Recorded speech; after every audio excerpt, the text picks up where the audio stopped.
guys, it's Kate. Welcome to Covert Narcissist 101. Thank you for joining me. And if you haven't subscribed, guys, please do. Don't forget to like and share. Thank you so much for subscribing.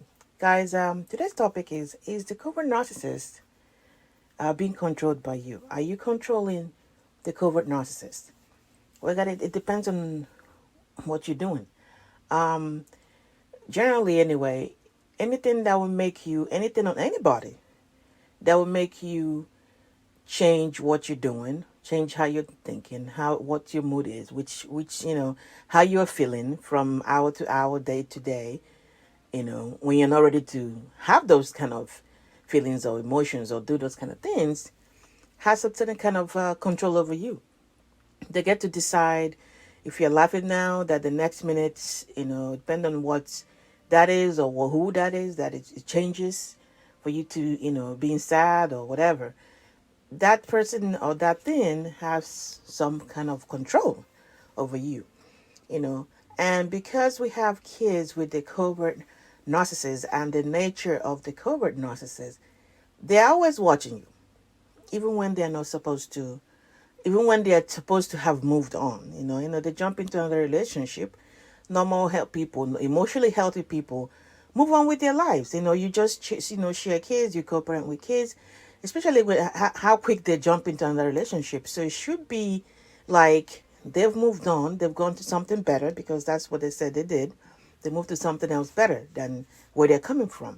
And so there's no need to be looking around and looking back but you see, unlike other people, the covert narcissist convinced themselves that they've left, they discarded a bad situation, they've left a bad situation where with you, that where they moved on is better, because everything is black and white. So where they moved on, is better. There's no gray area with these people. So to still make sure that where they are is better than where they left, you will see that they keep looking around. And if them looking around does not confirm or is not showing that they've made the right decision, in quote, to go to the less miserable place, because where you are is miserable, then you realize that the control of whatever you're doing, the control of the covert narcissist relies heavily on what is going on where you're at. So to answer the question, yes, it depends on what you're doing, that you are controlling the covert narcissist. Because now they will turn around and say, okay, they're supposed to not have, changed anything. They're supposed not have progressed. You're not supposed to, look and glow when, you shine and glow when people see you. You're not supposed to have, not fall into whatever trap they try to set for you. But if that is what is going on, you automatically change the mood of what the hell is going on with the covert narcissist, where he's at, or where she's at, with the new supply. It doesn't matter. You don't even have to try. Of course, you moving on with your life, doing what you're supposed to do, and trying to heal, that has absolutely nothing to do with the covert narcissist. You're trying to get yourself back. But the covert narcissist is busy looking at what you're doing, and what you're doing determines what they're going to do.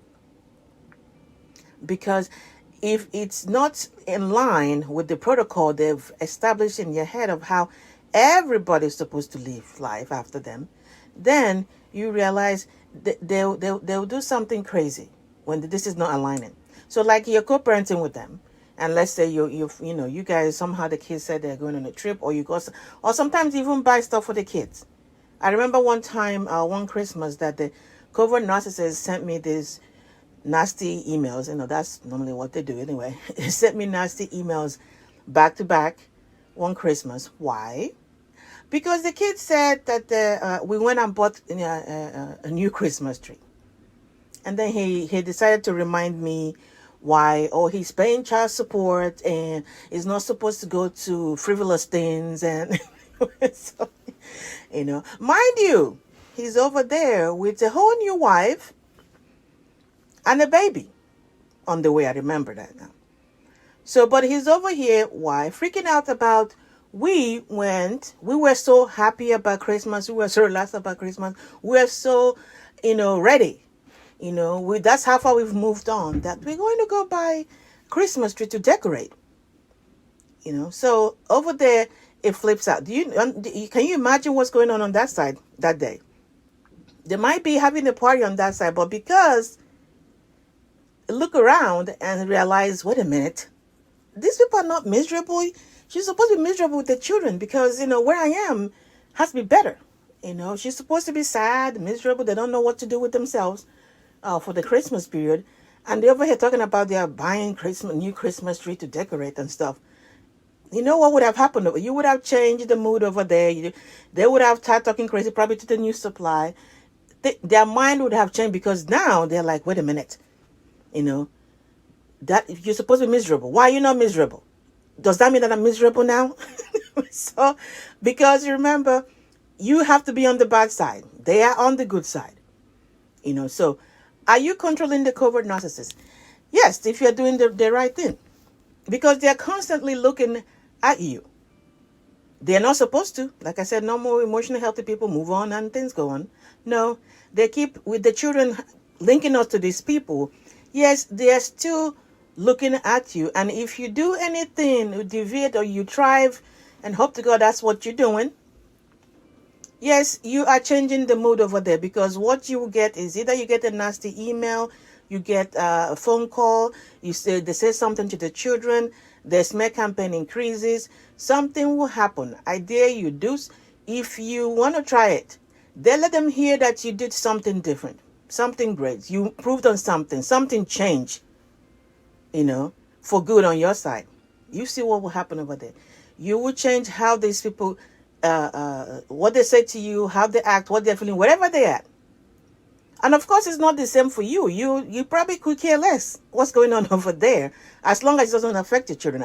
That's how it's supposed to be anyway, as you're healing. As long as it doesn't affect your kid, you don't care what they're doing.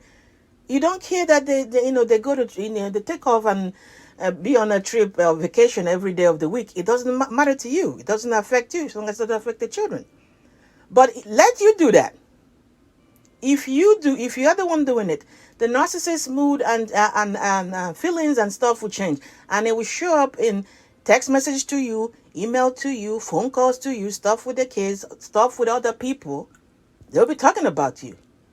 Why? Because whatever you do, the covert narcissist is still watching, regardless of how many supplies or how quick they jump onto the supply.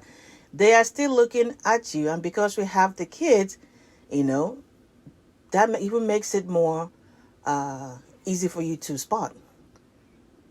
It makes it easy for you to spot. They are always looking at this because they're trying to control what is going on where you at. They put your control of themselves in your hands. All right, guys, get a hold of your mind and everything's to fall into place. Please like and share. Take care.